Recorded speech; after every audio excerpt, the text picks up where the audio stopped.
Mahirap panatilihin ang ugnayang pampamilya, lalo na at magkakalayo ang bawat isa.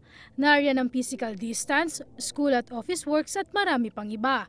Gayunpaman, anuman ang dahilan bilang magulang, maaring i-encourage ang iyong anak upang maging malapit at mapagmahal sa kanilang mga lolo at lola.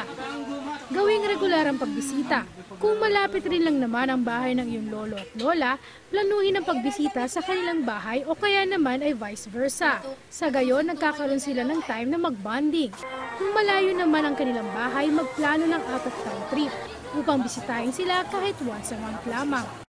Hindi dapat mawala ang family album o family photo na maaaring ilagay sa ating wall. Sa gayon, kahit mga bata pa lamang sila, ay makikilala nila ang kanilang lolo at lola at iba pang mga kamag-anak.